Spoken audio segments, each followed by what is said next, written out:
कर्ण की मृत्यु के बाद कृपाचार्य ने दुर्योधन से कहा, राजन, राज्य के लोभ से लड़ा जा रहा यह युद्ध अब बंद किया जाना चाहिए। जिन वीरों ने आपकी सहायता की वे लड़ते हुए स्वर्ग सिधार गए हैं। अब तुम्हारा कर्तव्य यही है कि पांडवों से संधि कर लो। दुर्योधन और अन्य कौरव वीरों को कृपाचार्य की बातें अच्छी नहीं लगी और युद्ध जारी रखने का संकल्प दोहराया गया।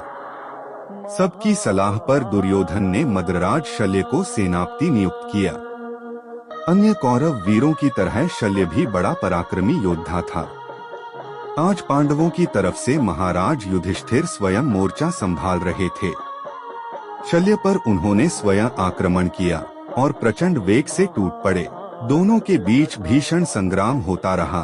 फिर युधिष्ठिर ने शल्य पर शक्ति का प्रयोग कर उसका अंत कर दिया।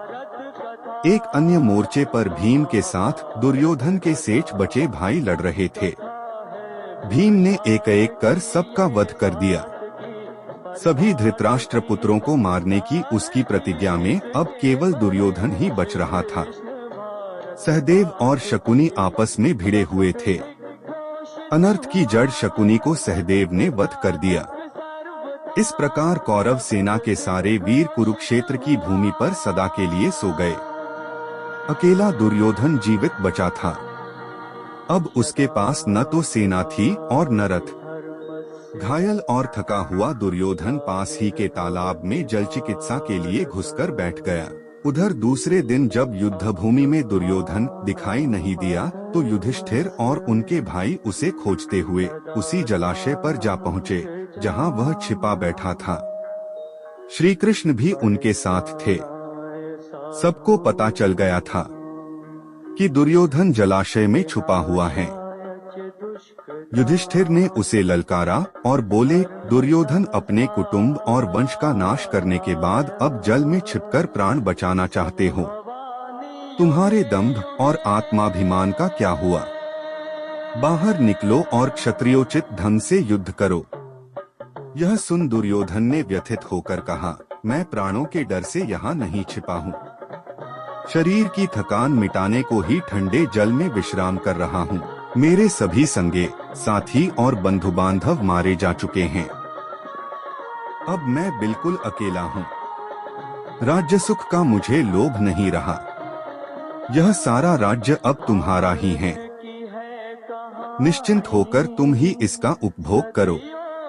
युधिष्ठिर ने उसको उसकी करतूतें याद दिलाईं और कहा, तुमने हमें जो हानियां पहुंचाई और द्रौपदी का अपमान किया, वह सब पुकार पुकार कर तुम्हारे प्राणों की बलि मांग रहे हैं। अब तुम बच नहीं पाओगे। युधिष्ठिर की बातें सुनकर दुर्योधन जल में उठ खड़ा हुआ और कहा, मैं थका हुआ और घायल हूँ। कवच भी मेरे पास नहीं है, इसलिए तुम एक एक कर निपट लो। युधिष्ठिर ने कहा, यदि अकेले पर कईयों का हमला करना धर्म नहीं तो बालक अभिमन्यु कैसे मारा गया था? तुम्हारी ही तो अनुमति पाकर उस एक बालक को 7-7 महारथियों ने मिलकर धर्म के विरुद्ध लड़कर मारा था न? तब धर्म का ख्याल नहीं रखा। इस कारण अब यह बकवास बंद करो और जलाशय से बाहर निकल आओ। अपना कवच पहन लो और हम में से जिस किसी से भी चाहो द्वंद्व युद्ध कर लो। यदि मारे गए तो स्वर्ग पाओगे और जीत गए तो सारे राज्य के तुम ही स्वामी बनोगे। यह सुन दुर्योधन जलाशय से बाहर निकल आया और उसने भीम से गदायुद्ध करने की इच्छा प्रकट की। गदायुद्ध में दुर्योधन का कोई सानी नहीं था। उसे धर्मयुद्ध करके जीत पाना किसी के बस की बात नहीं थी। दुर्योधन और भीम आपस में लड़ रहे थे कि श्री कृष्ण ने अर्जुन को इशारा किया, यदि भीम दुर्योधन की जांघ पर गदा मारेगा तो जीत जाएगा। भीम ने इशारे को समझ दुर्योधन की जांघ पर प्रहार किया। प्रहार करना था कि दुर्योधन पृथ्वी पर कटे पेड़ की तरह गिर पड़ा। भीम का पुराना बैर जाग उठा। उसने उन्मत्त अवस्था में आहत पड़े दुर्योधन के माथे पर एक जोर की लात जमाई। कृष्ण को भीम का यह काम पसंद नहीं आया।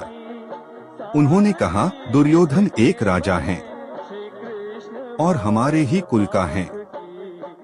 उसके माथे पर लात मारना उचित नहीं है। मरणासन्न दुर्योधन को श्री कृष्ण की यह सहानुभूति पसंद नहीं आई। उसने कृष्ण पर आरोप लगाते हुए कहा, कौरव पक्ष के सारे यशस्वी महारथी उसके कुचक्र के कारण ही मारे गए हैं।